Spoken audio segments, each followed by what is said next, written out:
Hello folks and welcome back to Medieval Total War. I am Conostip and this is going to be part 29 of my early campaign where I'm playing as the Danes.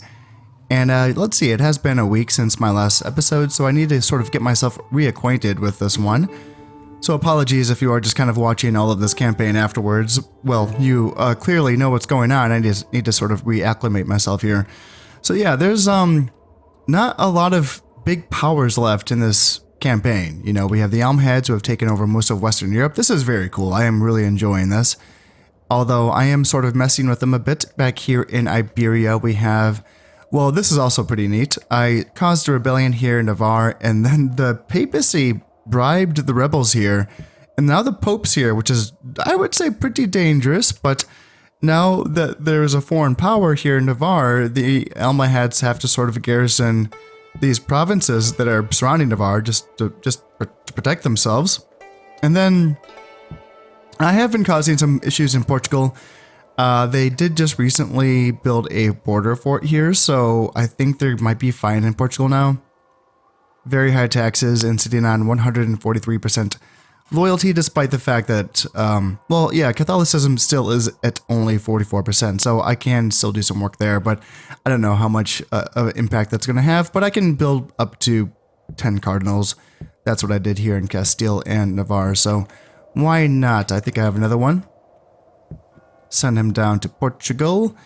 And then, yeah, once I'm done with that, I can also do that here in Cordoba because there's no border fort here, so I have a spy hanging out.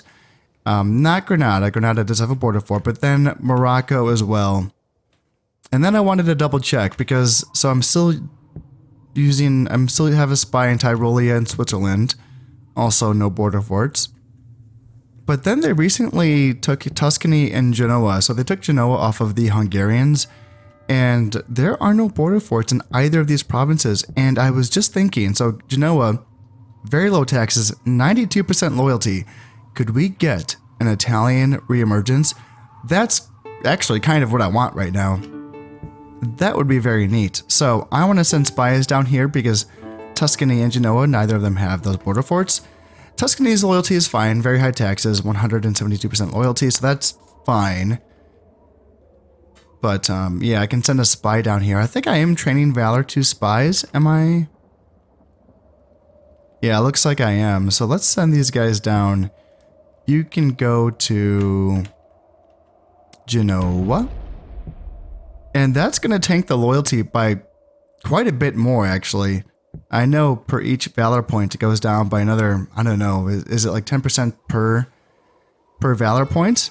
It's a lot. That should do some damage to them. Or that's going to cause them to bring some more troops into the province. We will see. They can't just move troops from Provence or Milan. Is this Milan? Milan, yeah. So they could do that. We will see what they decide to do. But they did just recently get rid of the Germans, I believe. I think that's why they have such a buildup of forces here in Lorraine and Swabia. Or not Swabia, but yeah, Swabia, actually. Yeah, that's a lot of armies. So it's going to be interesting to see what they're aiming for next. They are technically at war with the Hungarians because of taking Genoa. I don't know if they have their eyes set on Corsica, so they might just leave the Hungarians alone by now. I don't know if they have their eyes set on the papacy. The papal states are pretty, they're not well defended down here in Italy. They have most of their forces up here in Croatia and then Austria. So that could be an option for them. Or they could go for me. Their Khalifa is here in Friesland, and he is bordering my territories here in Saxony. So I have still kept my borders relatively lowly defended, something that I have been doing since around the mid-campaign point. Now I have trained my chivalric knights and brought them to my border provinces. So those are there. Those are an option for me, and I think I will be fine if I get attacked. But I want to continue to try to keep my border defenses a little bit lower. Sort of, I just want to see how this goes. You know, if they want to attack me, go for it, guys. I'll take a fight. It's been a while, you know. It's been a while, and I've been playing a lot of Rome recently, so I am rusty. Gosh, it would be messy. That's for goddamn sure. Yeah, we can try to get rid of some of these Almohad emissaries. stop them from spying on us. And yes, we have an Egyptian emissary or an alim, the religious agents. And that looks good. And then this, yeah, is this another option for them? Yeah, maybe attack from Flanders into Wessex. I mean, again, I do have my chivalric knights there, so again, I should be fine, I think. Their armies look kind of light, you know, a lot of light infantry, skirmishers. So, it's not...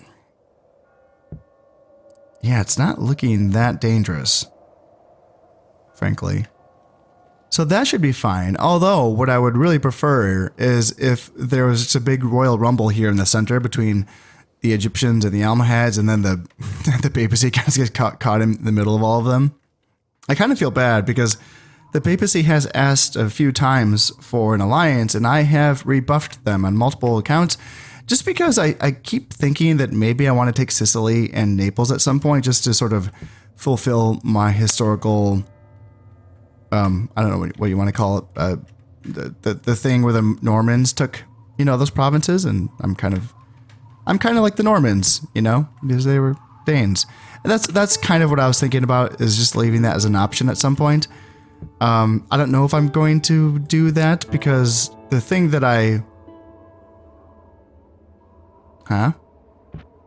Oh, he's still... Okay. I was gonna... No, never mind. But yeah, you know, it might be too much more trouble than it's worth getting excommunicated. There's nothing in Sicily, though. And in Naples, they just have these royal knights and these handgunners. Very, very lightly defended. But they have a lot of boats. And although their boats don't seem too strong, it's still enough to be annoying. That's a fire galley. That's a tier 3 boat. Again, it's not that strong, but these dromons are super annoying though, because they're the fastest boat in the game, so it can be hard to track them down. Galleys are not too strong. Fire galleys are like okay, but they're not great for, you know, like my caravels can probably beat their fire galleys, would be my guess. And I'm just looking. I'm not seeing any other.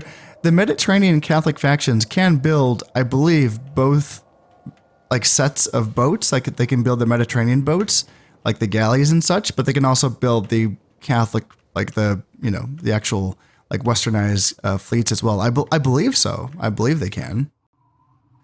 I think they're just kind of going with these boats because they're cheaper, the Mediterranean ones. Yeah, do they not have like any barks?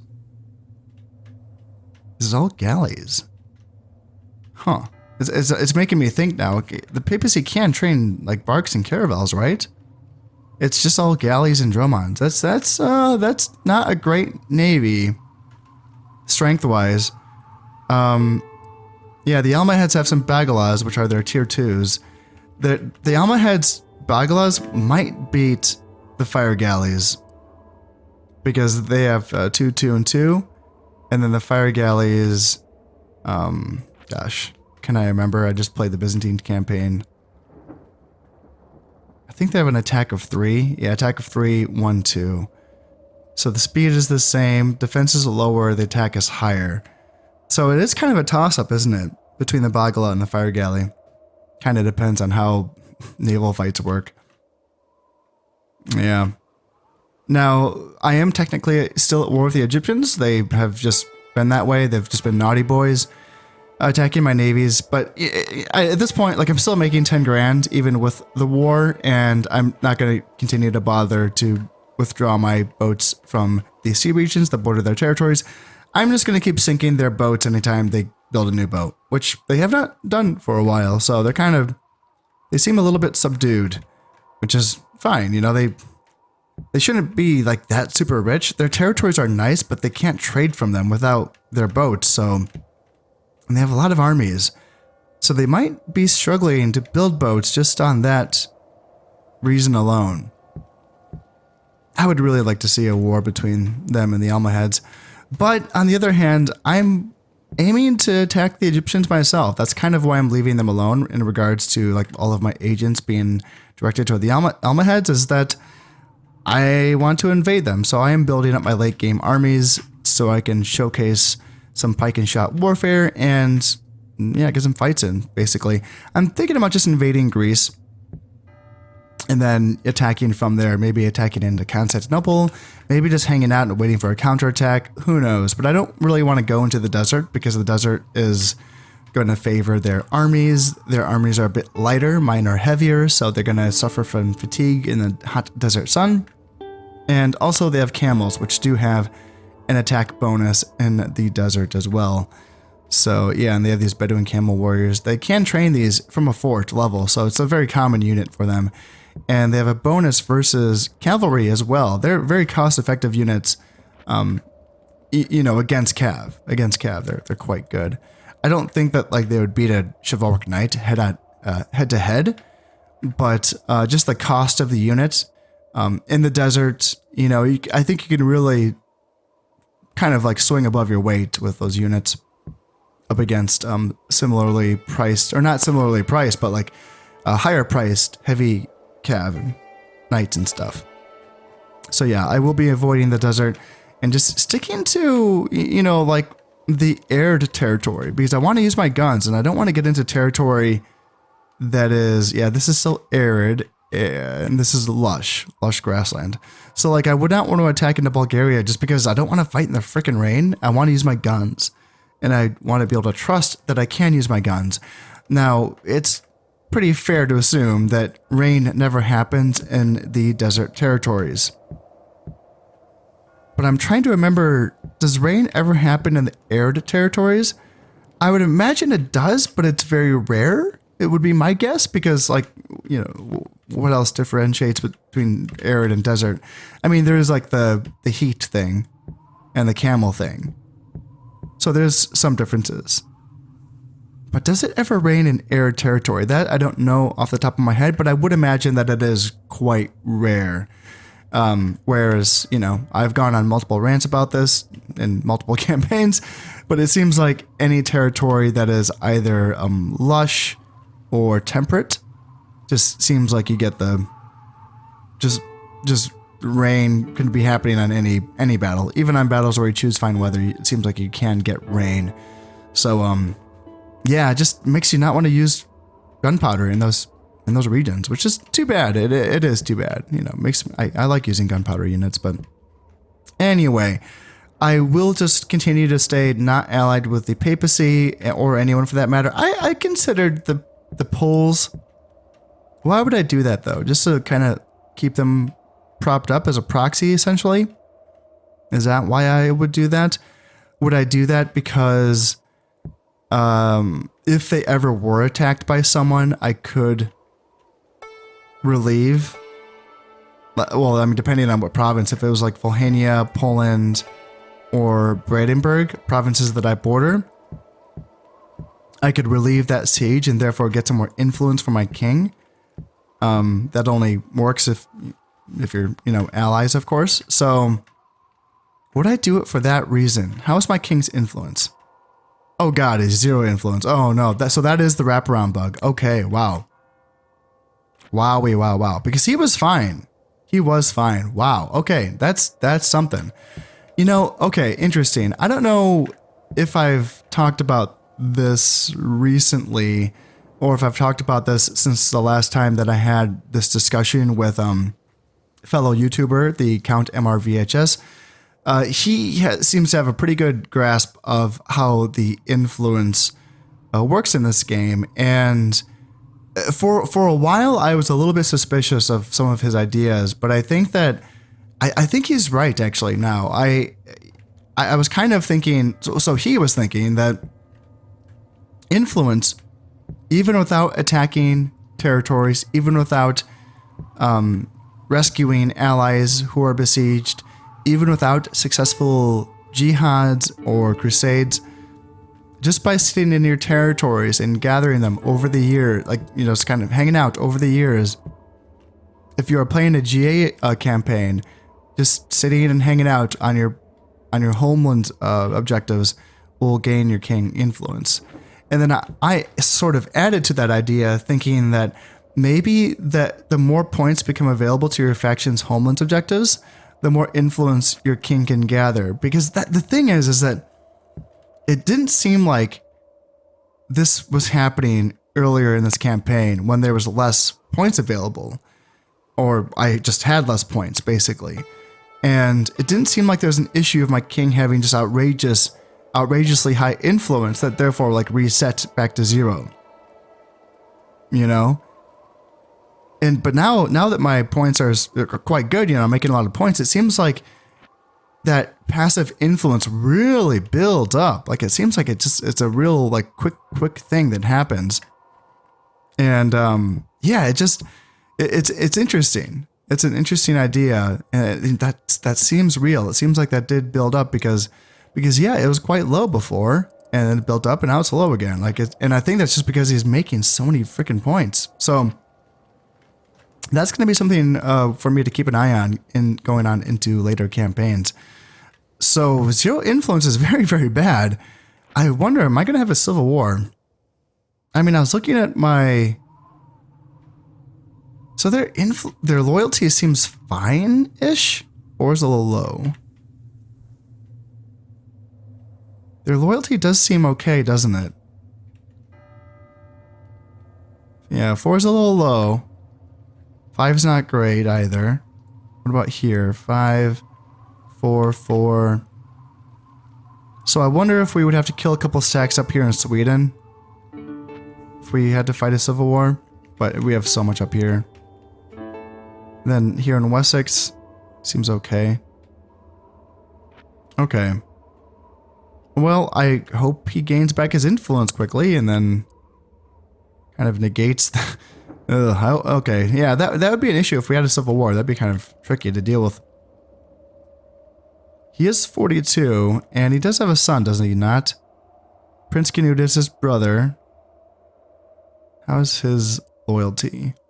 6. So, okay, I suppose.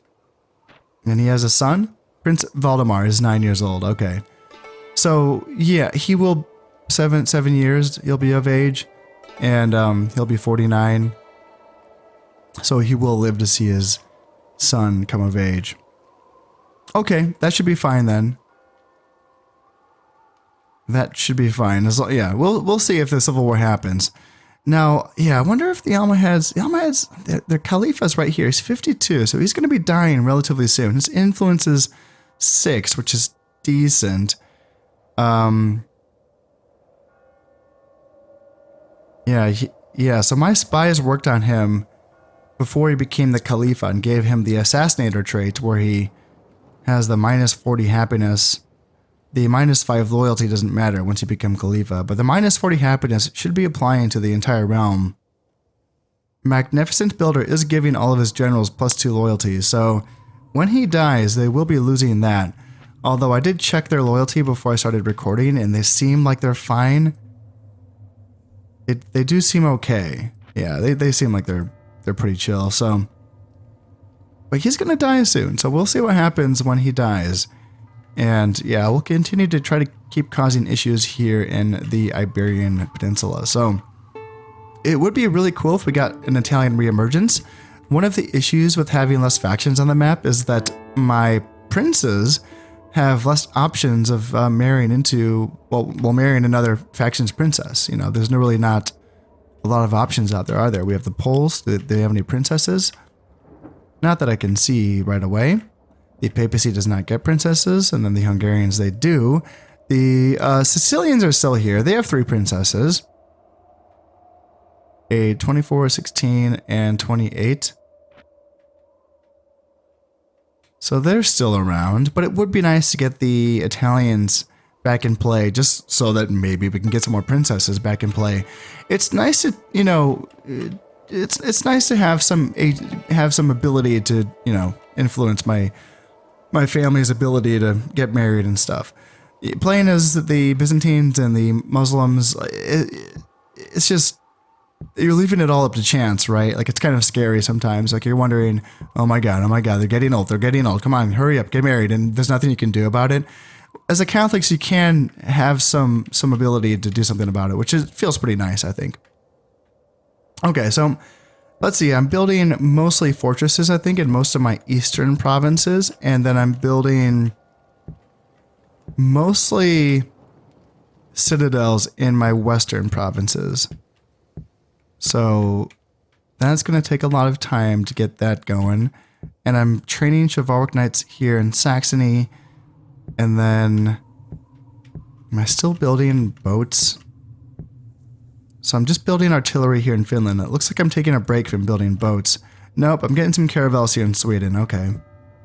And I'm still training cardinals here in Norway. And eventually I want to get cogs here in Wessex because I can get the +1 valor for my cogs there. But yeah, I can only train caravels in my British provinces so far, which is fine. It's a fine boat. You know, I probably maybe will do that at some point. We will see. If I go to war with someone, there are some pretty powerful navies on the board. The papacy and the Almohads in particular have some pretty decent navies. So we'll keep an eye on that. But I think for now, let's just kind of hang tight in that regard. And yeah, we'll just keep going with getting these late game armies going, you know. I want to get the master gunsmith before I start training my arquebusiers and or my handgunners so that they can get the +1 valor. So I'm working on the fortresses down here in Pomerania and Prussia. And then I do need the county militia so that I can train pikes. So I'm working on that here in Novgorod and Lithuania. It's a long journey to get those pikes. It's not that great of a unit. They're cool because they're, you know, really well, they just feel authentic for this time period, you know, like the late medieval area just had the pikes, you know. So they're cool, but you know, they're not like overpowered or anything. It's just kind of funny. You have to spend so much time building up to those units. And yeah, they're fine, but a fortress, holy shit, like it's a long journey to get those units. So the Almohads have chosen the papacy as their next target. Oh, and they're still going after the Hungarians as well. Okay. Well, not me. They chose to not go after me, so that's kind of cool. Let's see here. Scandal, so spy network. Yep, this is just my spy causing some issues here. -3 loyalty for the general that I was picking on there. And unrest in Genoa. So this is just a Hungarian loyalist revolt here, so that can cause some issues. The Almohads have the strongest military. Okay, we'll see about that. Catching enemy assassins here in Novgorod. And same thing here in Scotland. Church is finished here in Saxony, so this is going to be giving my chivalric knights that are trained here +1 morale. And then the Master Foundry is finished here in Finland, and this is going to, I think, allow me to build the culverins, which is the biggest artillery piece available to the Catholic factions, which is going to be pretty neat. Rhyme sparse, so Francesco Petrarca was born in Arezzo, Italy. Since that time, he has traveled widely, been well educated, and enjoyed the good life. This has not stopped him from becoming a poet of distinction, all inspired by the beauty of one woman, whom he calls Laura in his works. These distracting poems cause at least -10% zeal in much of northern Italy. So is that just like Venice, Genoa, and Milan? I think would that just be those 3 provinces? In any case, I don't think it really matters for me. Well, I mean, I don't think it matters for the Almohads either. Let's see here. Any generals with stars, so +2 loyalty for you. Hey, I'll take it, because I think that this general actually had kind of lower loyalty before. It's weird that the generals that are not, he's not a governor, and it's weird when non-governors get the magnificent builder trait, because he didn't do anything to get this. I will take it though. Let's see, 1-star general +1 dread -1 loyalty. Okay, that's not good. And okay, nothing important and nothing important. Fine. All right, we have a princess. Princess Thyra. Yeah, do I want... Let's hang on to her, just because, yeah, we had potentially a scare regarding my king's influence. So this is 2 turns from the beginning, from you know, when I started recording, and he's already gained back 2 points of influence, 1 per turn. So that's cool. That's fast. Yeah, gaining that back 1 point at a time, or one crown of influence per turn. It seems like the wraparound bug. I wonder, does it not like cause sudden dips in your general's loyalties? Like it scares you as a player, but it doesn't really, like, does it just bounce back so fast that doesn't matter? Yeah, I'm really curious. I would like to know if you have had any experiences with the wraparound bug causing just extreme dips in your general's loyalties and causing civil wars, or is it really just such a quick bounce back that it doesn't matter as long as you're hanging on to your GA objectives, essentially? Yeah, let me know. I would like to know. Oh yeah, and then down here, so the Almohads did attack Corsica, and the Hungarian king is under siege here in Corsica, so this is pretty dicey for him. Yeah, this army has a lot of artillery as well, so they can probably get into that keep without any issues, but then there has been a Hungarian... Oh, they got some culverins, cool. I haven't built any yet, but here they are. Yeah, that's kind of neat. And some halberdiers and some feudal sergeants. And some Genoese sailors as well, yeah. That's pretty fitting, I suppose, here in Genoa. So, would they beat this? I don't know. The culverins actually could do some damage. But then they have a demi-cannon, which is not as good as a culverin. And there's only 1 of them. Yeah, trebuchet as well is kind of a little bit wasted. Yeah, the Loyalist Rebellion might, like, beat that army, but they can just send in reinforcements from Milan or Provence or Tuscany, so I don't think it's going to cause much of an issue. I can use my spy on this heir. I don't know if he is the next in line or what, but let's spy on...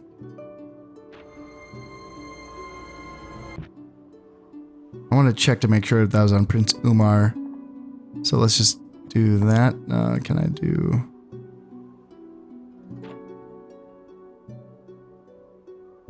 Yeah, so I got the right target there. And then let's do this as well. Who are you? A 2-star general, it's going to be you, so nothing... Oh, he's already been worked on before. He already has the informant network.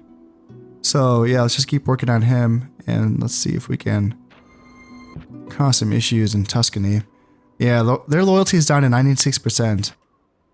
Thanks to my spy. And then, yeah, my spy has plummeted the Genoan loyalty down to 54%. So that's working. And the papacy defended themselves. Yeah, they held well. Although this, yeah, the jihad's headed for Navarre. Oh, how classic. The Islamic Jihad headed for the papal-held Navarre.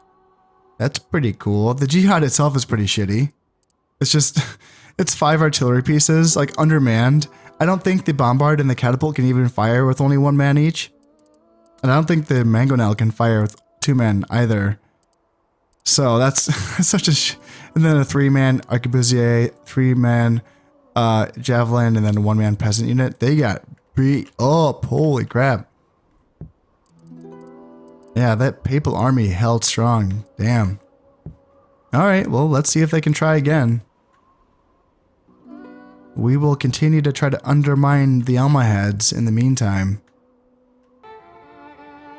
Oh wow, so far the Almohads are not getting the job done here against the papal forces here in Tuscany or Navarre. Yeah, the papal forces have kicked the Almohads out of Tuscany, okay. And, okay, so they had to give up Naples though. So the Almohads were able to send in a cheeky... naval attack in on Naples. That's going to be tricky to deal with for sure. And that's it for the Hungarians. Yeah, the king is gone. Although, you know what that means. That means reemergence time, yeah. So I wonder... Yeah, so let's see. I got my spy in Corsica. I had a spy here? Oh, I guess I did. Okay. Horse Breeders Guild finished here in Sweden. I can't remember why was I going for a Horse Breeders Guild. Maybe just another place to train chivalric knights, potentially. Maybe that's what I was thinking. And then the church hierarchy vilified. So John Wycliffe, a passionate reformer of the church's practices, has embraced heretical thought with his attacks on the church's hierarchy. His attacks on church leaders, their wealth and privileges, are particularly unwelcome, unnecessary, and unwise, as is his interpretation of biblical authority.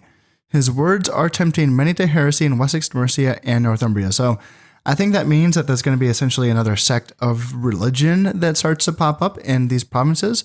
Wessex, Mercia, and Northumbria. Okay. So I think I just have to keep an eye on that.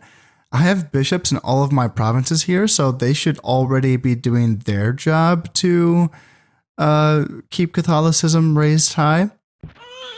And I do have a daughter on the way. Okie dokie.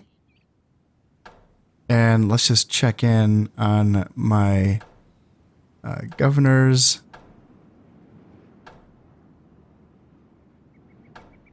Okay, that all looks good. So let's just see about this heresy. 14%. Okay, it starts right off with yeah, 19% here. We have 1% Islam. Interesting. And then what do we have? 10%? Okay. Now I don't think, do inquisitors actually like get rid of heresy? I don't think I've ever read anything about that. It would like make sense that they do because that's kind of their whole thing, right? But I feel like, can I train inquisitors? No, like not there. I can train them somewhere for sure. I don't want to do Norway because I'm training cardinals here in Norway. I can get Grand Inquisitors here in Novgorod. Well, I mean, I'm not training anything here right now, so I may as well. It takes 2 turns. 2 turns. Should I just do the 1 turn for the regular Inquisitor? Can I get them anywhere else? Oh, I can get regular Inquisitors here in Livonia. Okay. So yeah, let's just get these guys out, and then sure, I can get the Grand Inquisitors here in Novgorod. Yeah, I don't know if they lower heresy. I don't think. I'm really skeptical that the religion thing has much of an impact on provincial loyalty. It does seem to matter sometimes, but I don't know. It seems to matter when I'm using it against the enemy. But even then, the effects seem so, I don't know, muted, I suppose. So I feel like I've never had issues with heresy in my provinces, but also kind of looking back to the factions that I played, I'm trying to think, like, have they ever had like these heretical... I'm trying to think. Because these essentially pop up when messages tell you of an historical event that it happened. You know, that's essentially when the heresy religions pop up. And I'm trying to think, has it ever happened in the Iberian provinces or the Byzantine provinces? Has that? I mean, there were like heretical leaders that were kind of like stamped out by certain Byzantine emperors, but I don't know if that was put into the game. I can't remember. Yeah, I really can't remember. Seems like a lot of it just kind of happens in Western Europe in this game, at least. Or not. Maybe I just wasn't paying attention to it. But yeah, we'll keep an eye on that since we do own the British Isles and this event did happen. We'll keep an eye on it and we can play along, send some Inquisitors on over and see if that lowers the heresy percentage, you know? Or would we in fact have to send more bishops because they are the ones that raise Catholicism? Yeah, we can kind of experiment with this and see how this works. Okay, the Almohads are coming on in. Yeah, they're going for it. Okay, yeah, let's do this. So they are invading Saxony, and they're also invading Wessex. Cool. So this isn't going to go well for them. I can tell you that right away, just because they are attacking with 6 artillery pieces. Now, this is kind of fun. 2 demi-culverins will be kind of neat to play around. The bombard or the mortars, I don't find them too effective. a 2-star general. This is going to be a unit of Faries. This is their light or their horse archers, basically. It's a good unit. It's a good hybrid light cav unit. The rest of their forces, infantry is going to be Nubian spears. It's an okay but lightly armored spearman unit. Militia sergeants, it's okay, but pretty outdated by this period in the game. I had urban militia. It's a good swords unit, good armor upgrades as well. 3 arbalesters, which is good archers. 2 javelins. These are both good javelin units. I find that they're not too effective in the hands of the AI. Javelins are, kind of hard to use in this game, so I get it. Decent armor upgrades on a few of these units, a regular unit of archers, and yeah, that's kind of what we're looking at. So it's not that strong, is it? Just have to, yeah, this is going to be in Wessex, and hopefully I have a hill I can stand on. If not, I might be okay anyway, I think. I do have reinforcements. What do they have for reinforcements? A lot of arquebusiers, gun units, archers, crossbows, naphtha, so they have some grenades as well. Again, nothing too heavy here, just a lot of ranged units. So I want to make sure that I have some cavalry in reserve so that I can run down all of these units. And then, yeah, that's not, so yeah, this is not going to be a strong attack, I don't think. I do have a 6-star general, so that is pretty good for me. And, yeah, I got my chivalric knights. So I'm not going to be going this heavy. I will be mixing and matching my armies around a little bit here. But yeah, I will be able to sweep aside this army for sure. It turns out that being the defender in this battle is actually a great mercy for me, because it has been multiple episodes since I have fought my last battle in this campaign. And yeah, as I was saying before, after playing so much Rome recently, it's going to be rough for me to sort of remember how to micro armies in this game. So luckily, as the defender, I get to kind of play around with the controls and sort of remember how to set things up. So here we are, yeah. Vikings in the center, spears and archers, crossbows on the flanks. This army's a little outdated. The Vikings are, well, they are historically outdated by this time period, sure. But I do have a unit of feudal sergeants here, which probably I should remove and replace with some chivalric sergeants after this battle. And then, yeah, crossbows as well, just regular crossbows, no arbalesters. Okay, well that's, I think is going to be fine. Also, they're attacking in the rain. Whether this was their choice or not, who knows, because it wasn't raining just a minute before. And yeah, their guns are going to be useless. Absolutely useless, especially just because arquebusiers, they have like no melee components to them. Like a handgun is actually kind of a decent sword fighter. I have to think now as I'm moving my units around. I have to really think about what I'm doing. But yeah, the regular handgun unit is actually kind of capable with its swords, and they have decent armor as well. But the arquebusiers that were brought by the Almohads in this battle are just pure shooters. So if they can't shoot, they're going to be kind of in trouble. So yeah, I'm just going full heavy cav on the left side here. This is kind of the even ground, so I figured there'd be a better opportunity to charge. Yeah, I went a little lighter on the right side. It would be kind of dumb for them to attack up this angle, but if they did, I can always sweep down from the left and attack them down the hill. So yeah, if they want to do that, let's go.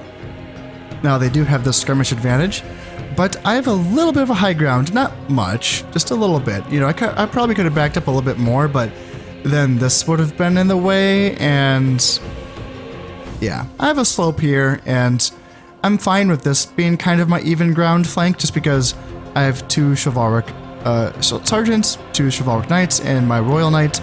This is a good, that's going to be pretty meaty to deal with. And if I do have to reinforce my left flank with my center, that will be okay. The Vikings will be more than capable. And yeah, the fact that they're attacking with their skirmish-heavy army into my, melee-heavy army in the rain, that is going to be tough for them. So I don't know if they chose to do that, but yeah, it's gonna be rough going for them, I think.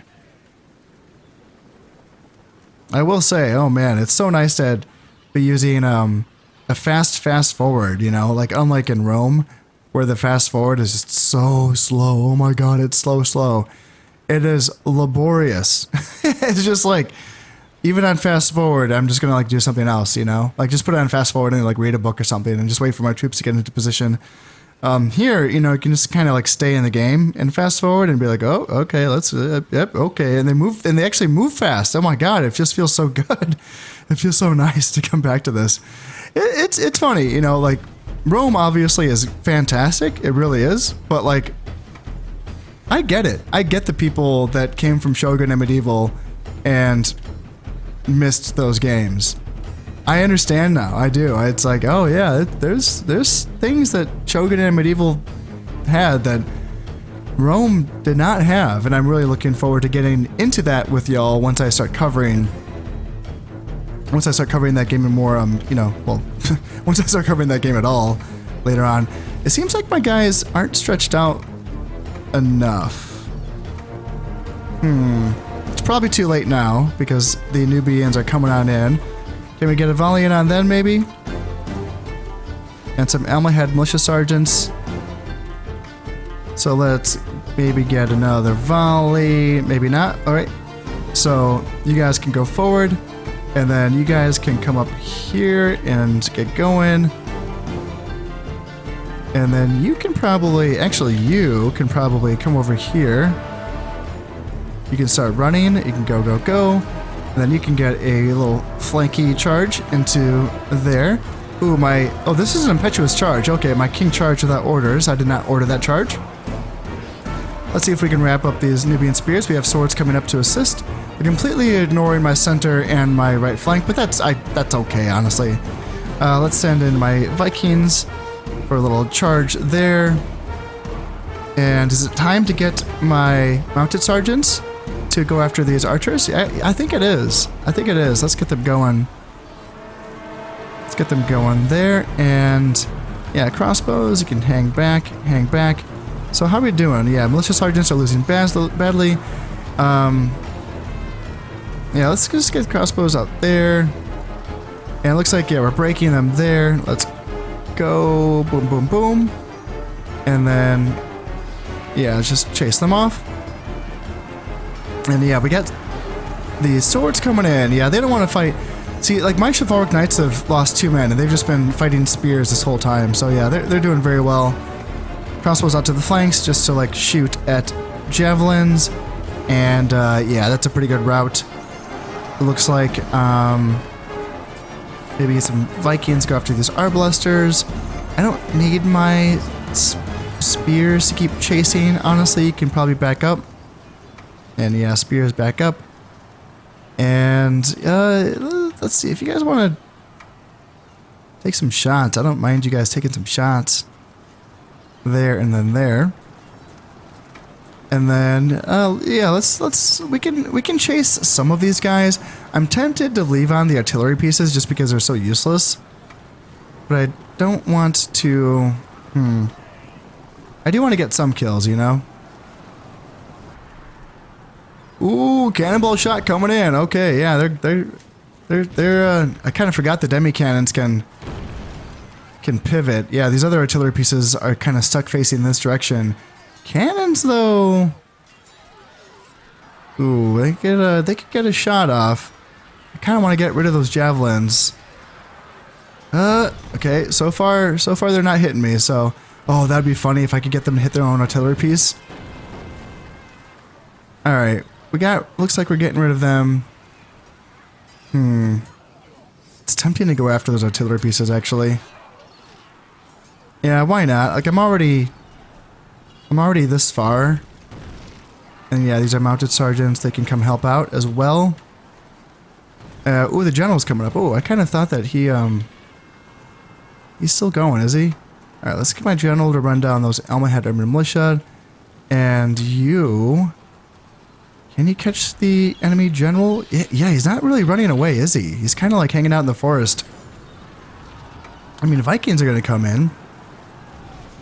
They're chasing down the javelins, but they can kind of pivot and go after the general there. Or go after the javelins. Either or, it's fine with me. And yeah, we might catch the general here, actually. And now, are you still shooting my... Yeah, they might have got a cannonball hit in. Let's go after these artillery pieces. That way... Yeah, so the enemy general's running away. Is he caught? Is he like stuck? Yeah, he's caught between my Vikings and my mounted sergeant, so he's as good as dead. The javelins are going to try to like reinforce here, but... There, so he's dead. These mounted sergeants can run down those dudes there. And yeah, we're going to go right on into these artillery pieces. Like, we're going to try to get rid of all of them. It's probably smarter to leave them on the field because this is taking up 6 slots that the enemy could be using.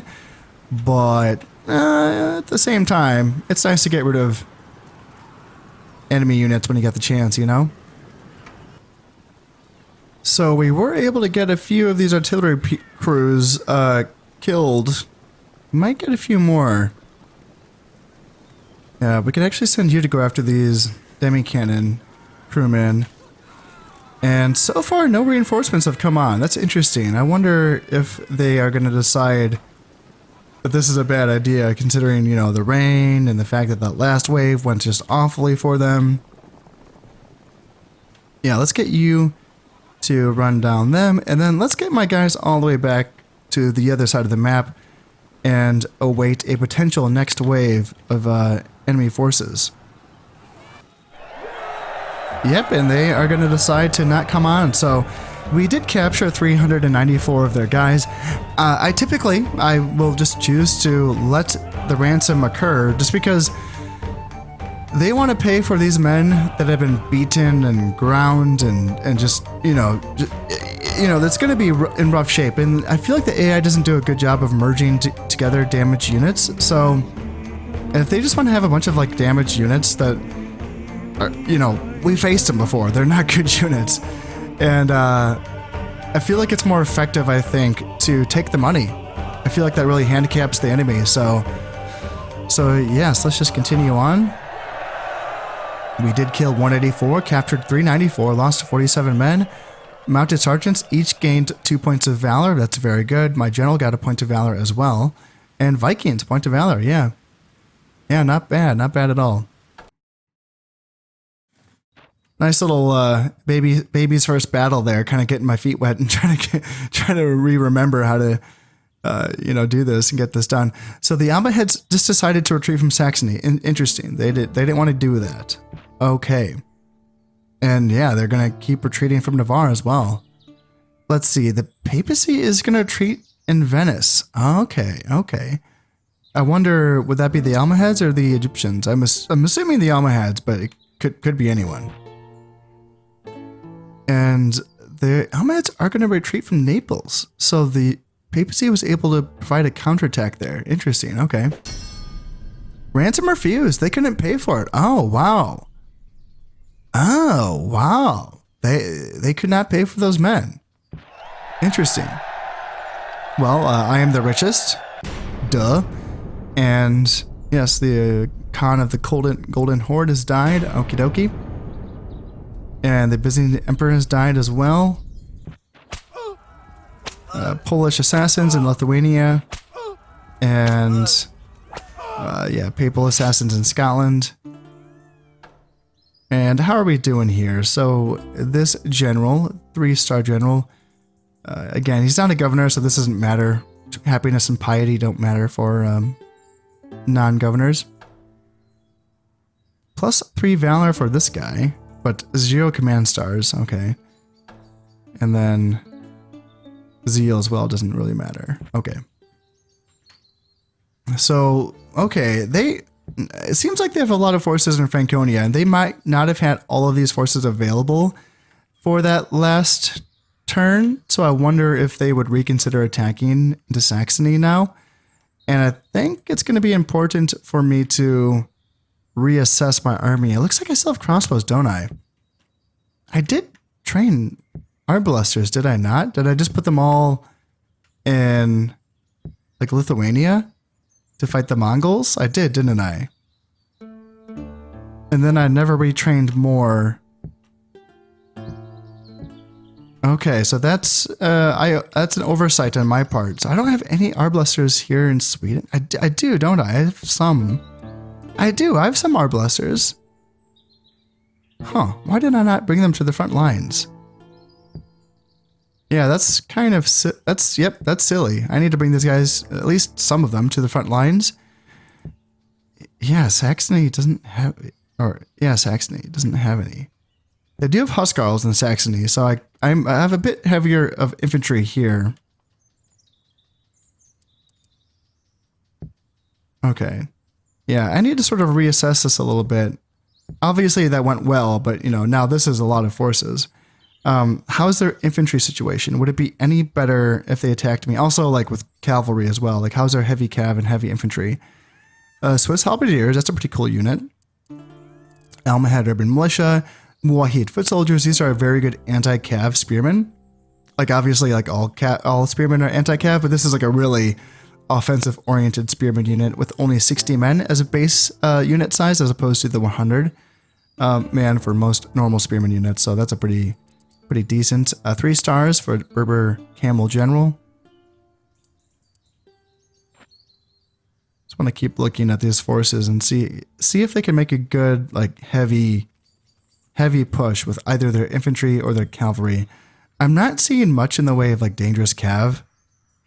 Here's one Ghulam cav unit. It's not great though. It's more like a good medium cav unit. You know, as far as heavy cav goes, Ghulam cavalry is not the greatest. My chivalric knights can wipe the floor with them.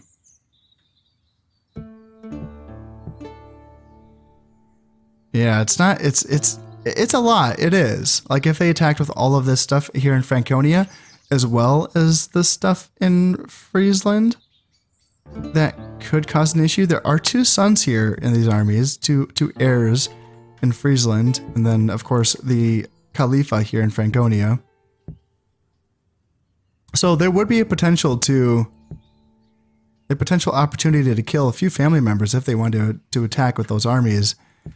And then, yeah, Flanders just got stomped, didn't you? Just got absolutely stomped.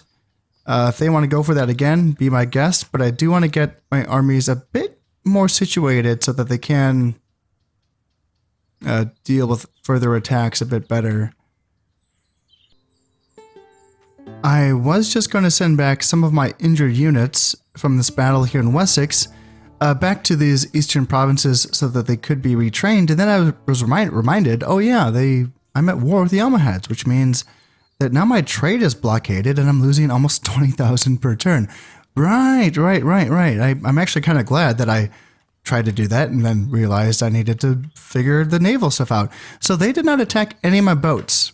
They just ignored the fact that we share many, many regions together. So, yeah, we'll see how this goes. I think my navy is better than theirs. So, yep, 1 Bagala here in the English Channel. I will have no issues. This has a speed of 2 and speed of 1 for the caravels. So I would need my barks to catch it.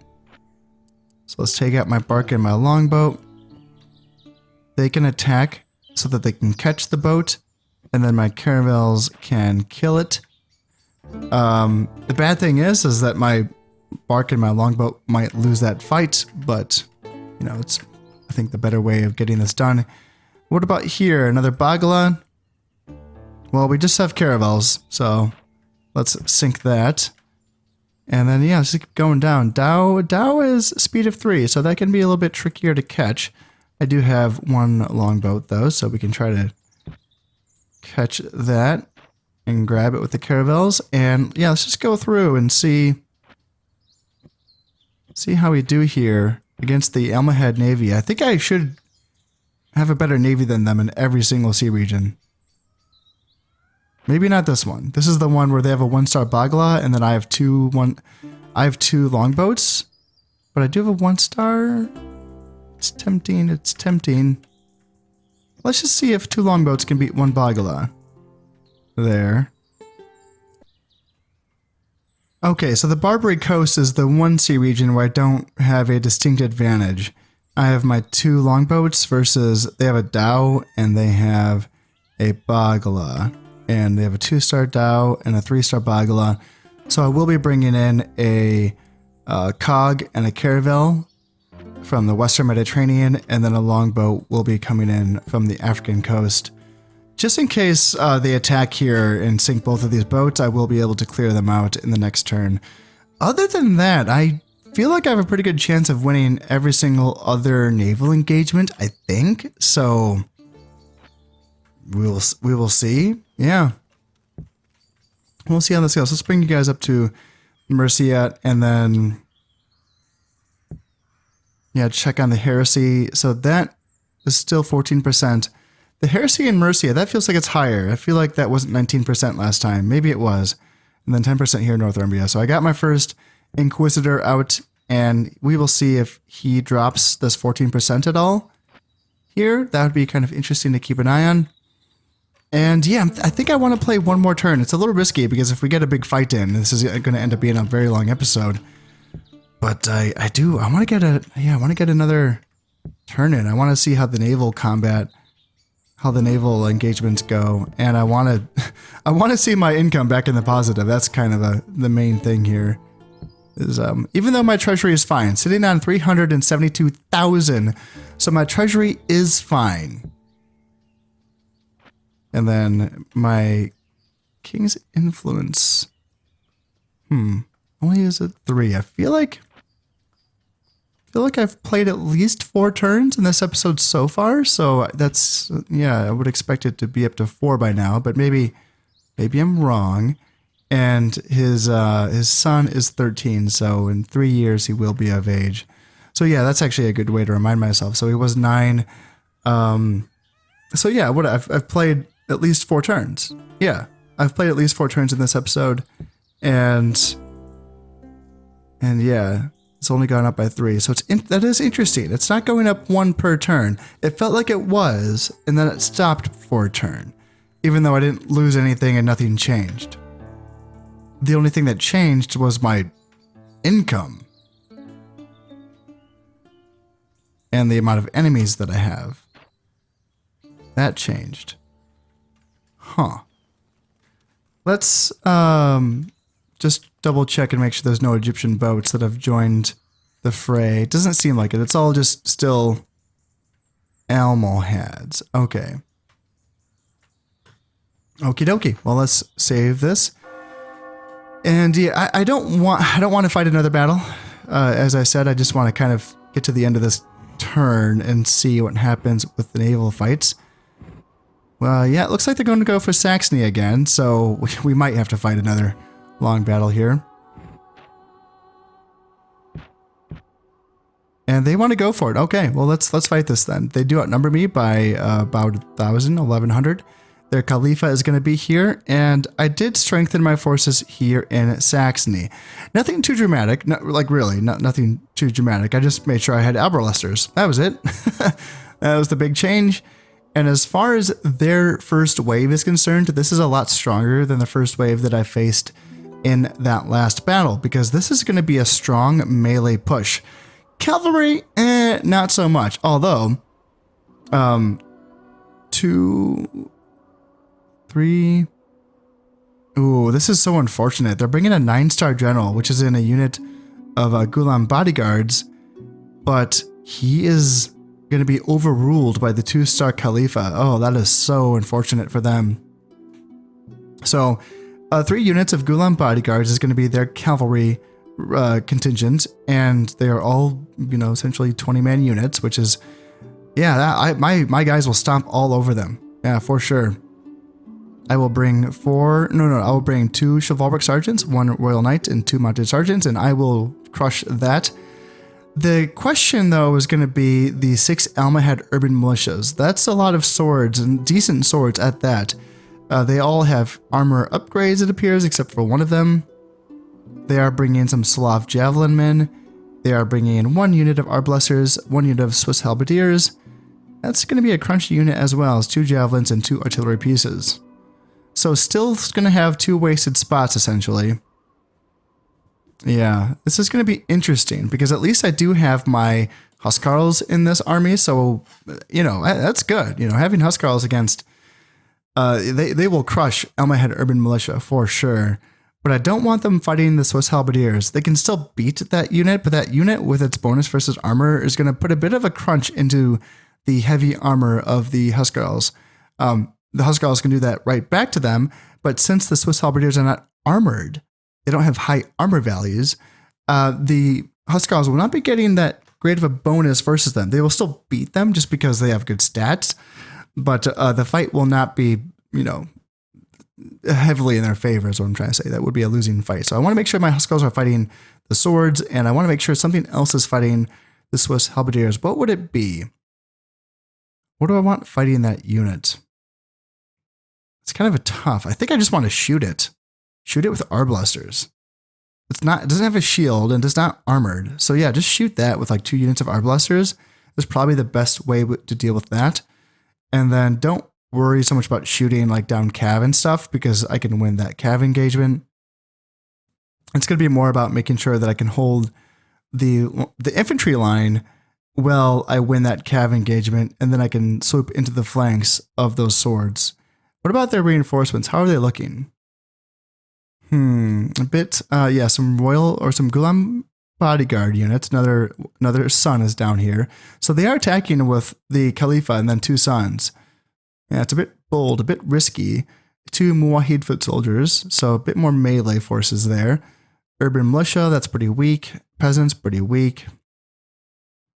Arblasters, crossbows, Pavis Arblasters, Arquebusiers. And then down here it gets weaker and weaker. Although a full unit of Gulam Cav is right there. So it's going to be worth to watch out for that. Another unit of Swiss Halberdiers as well.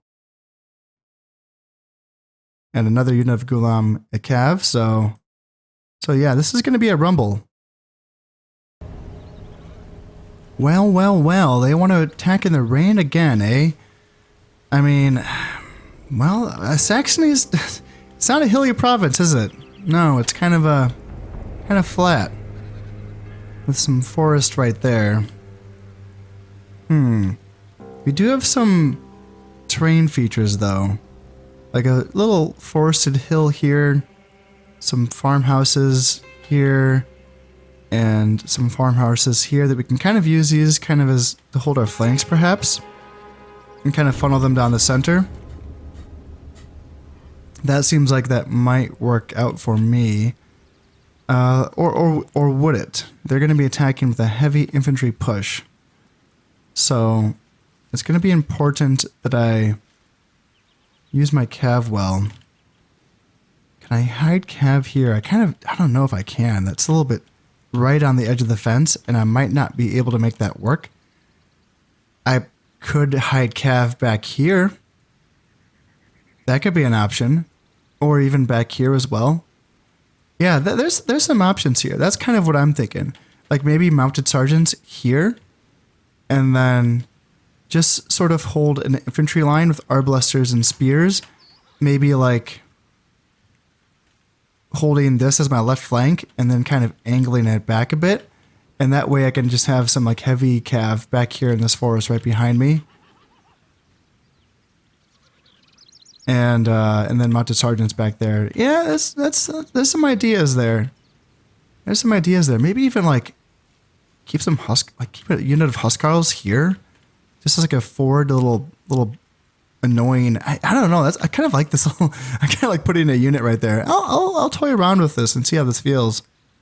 I sort of like the feel of this. Obviously I can't hide my general, so don't even bother. But then having the AI tends to like to go for generals. It's a good strategy. Go for the head of the army, right? But then having 2 full units of chivalric knights to back them up, like, yeah, that will be a proper surprise. I don't really know what to do with the left flank. Obviously, it would be nice if the arbalesters could shoot, but they might just try to circumvent this entire operation right here and come around this side. They might not behave and go right down the middle. So they're going to have to react to whatever happens, is what the left side is going to have to do. And then the right side as well. It kind of depends, do I want to support my Huskarls? I just brought 1 unit to hide up here, and they are hidden, so that's kind of cool. I don't really know what the purpose of this is.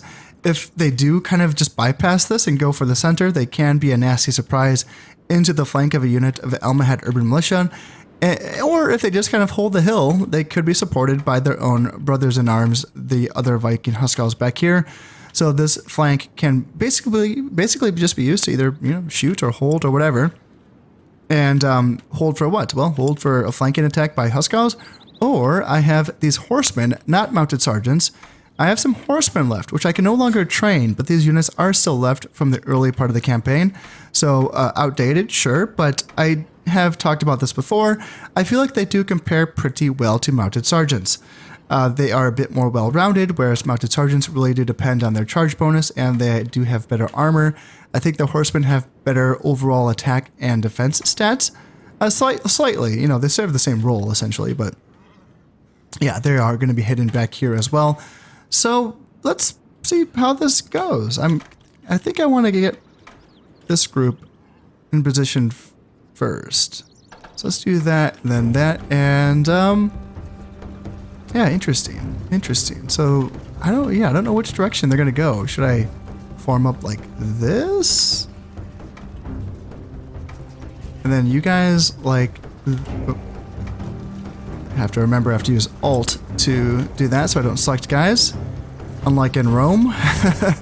And yeah, I don't know. I kind of feel like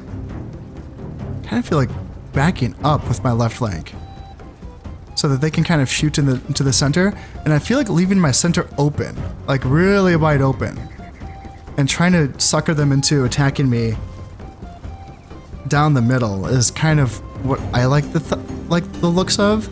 And then I can essentially kind of shoot into the center from both sides. Yeah, what do they want to do? They're bringing their Slav Javelin right on over to where I've hidden some dudes. Man, do I have to already spring the trap here? I don't want to, but like, horsemen are literally the perfect unit for taking care of light infantry, I mean, my guys are shooting at them, so we might just like rip them to shreds before they get closer enough to my Huskarls. And my Huskarls, they are no longer hidden, so the enemy has spotted them. Okay, yeah, that's too bad. That's too bad. That's okay, let's just keep my horsemen back for now. Let's not reveal them too soon. Can we shoot those Gulam bodyguards? Not quite yet. And where is the Khalifa? He's back there, staying safe. So this might be one of the heirs, or that could be, actually, I think that is one of the heirs, because I think that 9-star general, yeah, he's the outdated one. He's the unit of Gulam bodyguards that doesn't have as much armor on it. So it's going to be worth it to keep an eye on him. Slav javelins are pulling back. And something that I've wondered for quite some time is when units that have been revealed by the AI, when they like go back to being concealed again, does the AI see like they're concealed again, right? They have the little tree icon. Does the AI essentially forget about them being concealed here, or does it remember them? And I've always wondered this. It's hard to know. I've kind of played around with this a little bit, and yeah, it's hard to say what the oops, nope, I didn't mean to do that. I did not mean to do that. I meant to keep you there. Well, that's they're definitely not concealed now. I tried using the how do I draw a box again in this game? I draw a box. Nope, that's not it. Is it this? There it is. Control right click. Oh my god. Okay. Well, I've just screwed everything up again. Yep. There we go. Let's just get back on your hill, guys. I know you're not concealed anymore, but at least you'll have a little bit of a height advantage on these Almohad urban militia. Ay. Alright, control right click. Yes. There we go. Let's just bring you guys up. And let's just charge right on into these Almohad urban militia. Yeah. You should absolutely decimate those guys. And then how are we doing here? So so we are shooting from the left flank. That feels really good that they can shoot from that distance. Awesome. That's great. That is great. And now let's charge forward with like chivalric knights now. Like chivalric knights into javelin men. Like they're so screwed. Let's get my spears up on this side. Yep, you attack please. And then get back please here and then here. And then let's go here. And then, yeah, you guys, yep. We're gonna chop these guys to pieces. Fighting Gulam bodyguards into what is essentially the forest.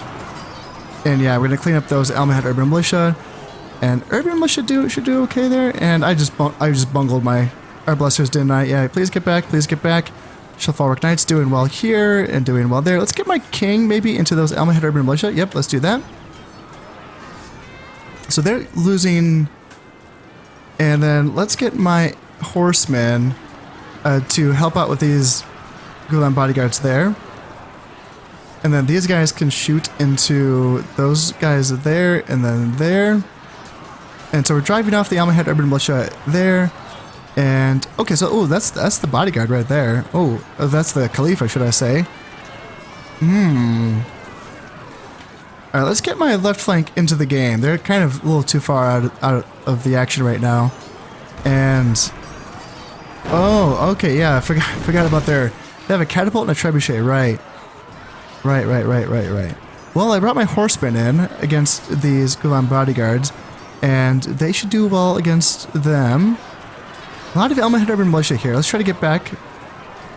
And yeah, let's try to charge into the rear of them and see if we can break those guys. There, that looks good. And that looks good. That looks good. All right. And there we go. Now we just have to chase down these guys. Housecows, oh, they got way up there. I don't know how they lost track of them.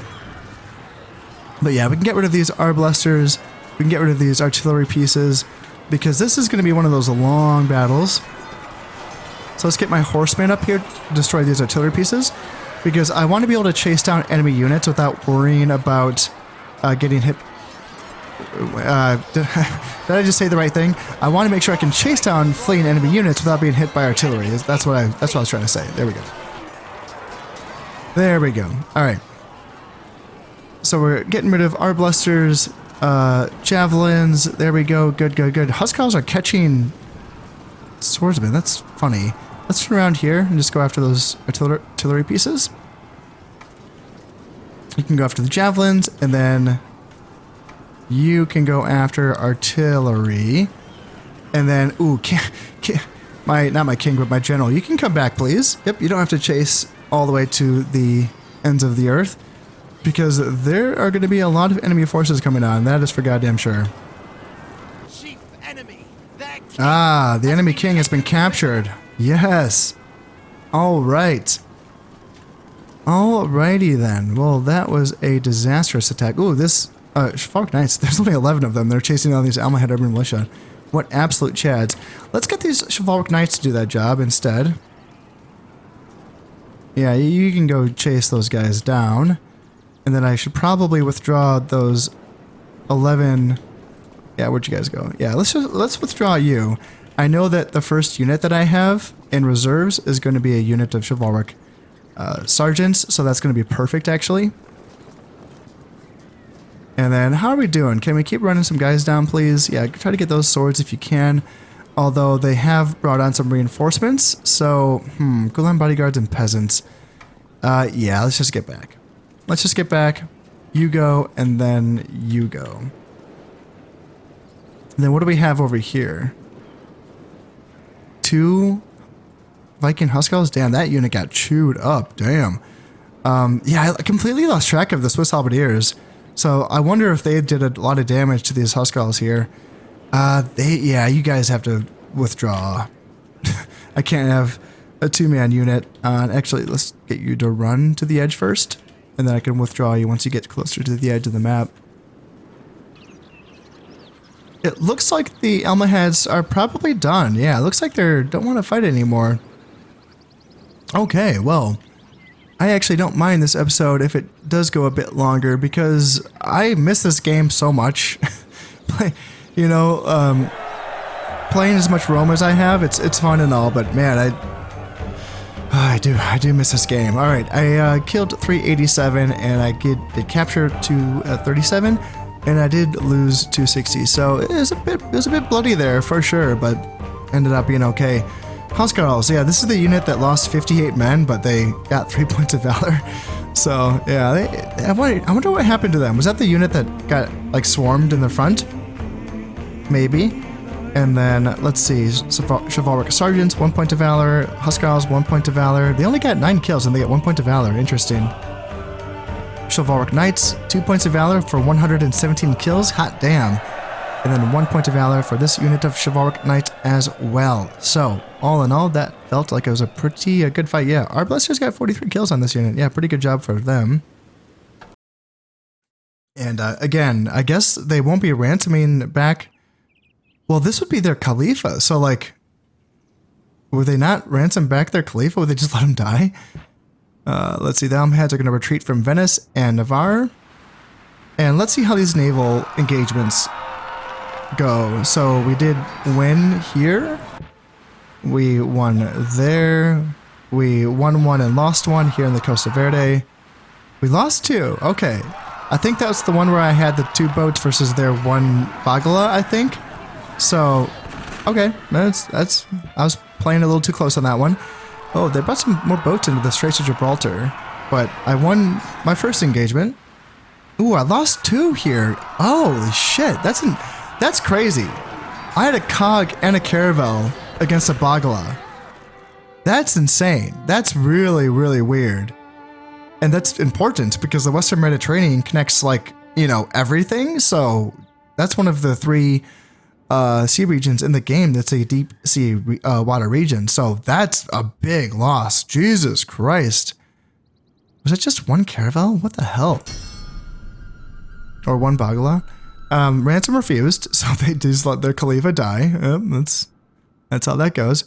And not just their Khalifa, but potentially, like, you know, their other heir. Now, they were smart to withdraw their 3rd heir, or their 2nd heir, who was in the reserves. They were smart not to send him into his death.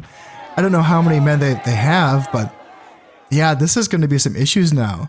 So there's going to be a Christian rebellion here in Corsica against the Almohads. Yeah, that's going to be tough. So yeah, his heir has taken over command. So there's an heir. My assassin was caught and killed in Poland. Okay, killing Polish assassins in Lithuania. The papacy keeps sending assassins to Scotland. Well, like, what the hell does he have against Scotland? Master merchant finished here in Wessex. Gonna get some good money flowing in once I get my trade fleet back online. Royal Palace is finished here in Sweden. I think I'm going to continue working for Chivalric Knights, I think was the plan. I think. And then, yeah, the Pope still wants to be friends. I'm sorry, man, but... Well, shit. Like, now that the Almohads own Sicily, and they might also take Naples... But why? But why would I? You know, like, what does it give me? An assurance that he won't attack me? I'm pretty well assured he's not going to attack me. You know?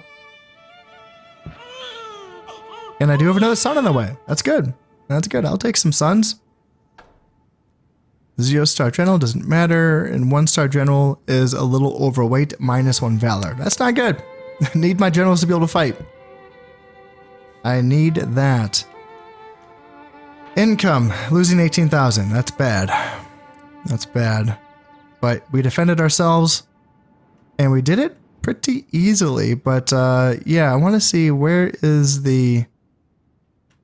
Gosh, if these jihads can't take Navarre, the new Almohad Khalifa is going to struggle with his influence. Where is he? Where is he? I want to know...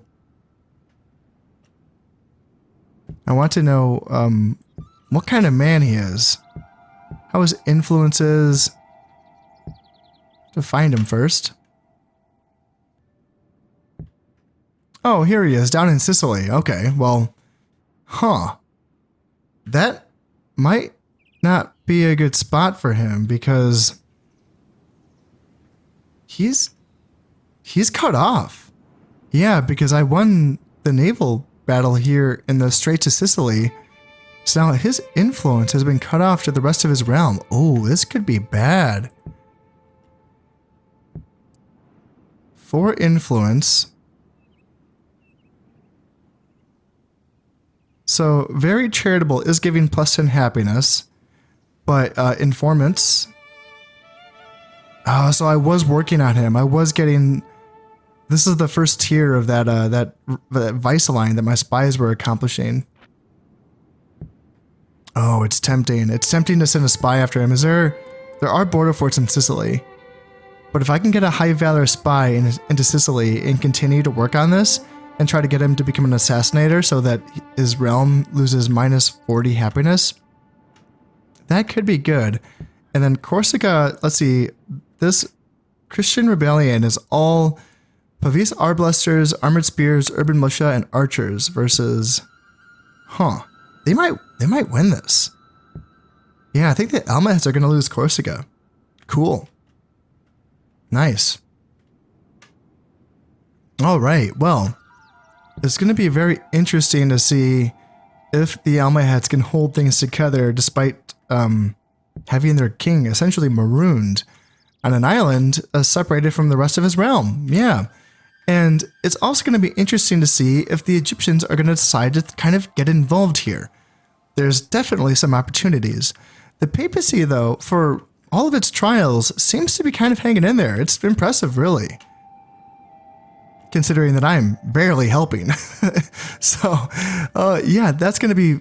gosh, I hate that my next episode is going to be a week from now. Oh, man, this reduced upload schedule is just really tough on me. But yeah, in any case, that is all going to have to wait until next time. As always, I hope you have enjoyed this one, and thank you very much for watching. This has been Concept playing Medieval Total War. Thank you very much, and goodbye.